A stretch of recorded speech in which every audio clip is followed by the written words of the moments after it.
Beef curry ముక్క సరిగ్గా ఉడకడం లేదు, బోన్ పీసెస్ చాలా గట్టిగా ఉంటున్నాయి అనుకునేవాళ్ళు ఒక్కసారి నా స్టైల్లో బీఫ్ కర్రీ ట్రై చేయండి. ముక్క మెత్తగా లోపల సాఫ్ట్గా పిల్లలు కూడా తినే విధంగా ఉంటుంది.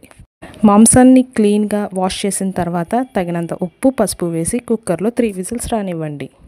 తర్వాత ఆవిరిపోయేంత వరకు ఆ కుక్కర్ని కాసేపు అలా వదిలేయండి. ఇప్పుడు స్టవ్ పై కుక్కర్ పెట్టి ముందుగా కట్ చేసుకున్న ఉల్లిపాయ, పచ్చిమిరపకాయలు, టమాటా ముక్కలు వేయండి.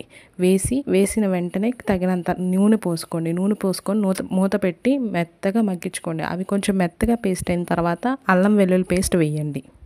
కాసేపు మగ్గిన తర్వాత తగినంత కారం వేసి కాసేపు మగ్గించుకోండి.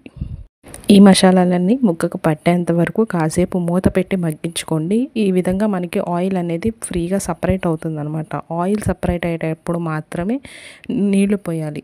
మీకు ఎంత కావాలనుకుంటే అంత, పలుచగా కావాలనుకుంటారా, గ్రేవీగా కావాలనుకుంటున్నారా, మీ కర్రీ కన్సిస్టెంట్ని బట్టి వాటర్ని యాడ్ చేసుకోండి. ఈ వాటర్ వేసుకున్న తర్వాత వాటర్ బాగా మరగాలన్నమాట. బాగా మరిగిన తర్వాత మనకి తగినంత జీలకర్ర పొడి, ధనియాల పొడి వేసుకోవాలి. జీలకర్ర పొడి, ధనియాల పొడి కూడా వేసుకున్న తర్వాత కాసేపు మగ్గిన తర్వాత కూర చిక్కగా ఈ విధంగా అయిన తర్వాత మీరు కట్టేసుకోండి.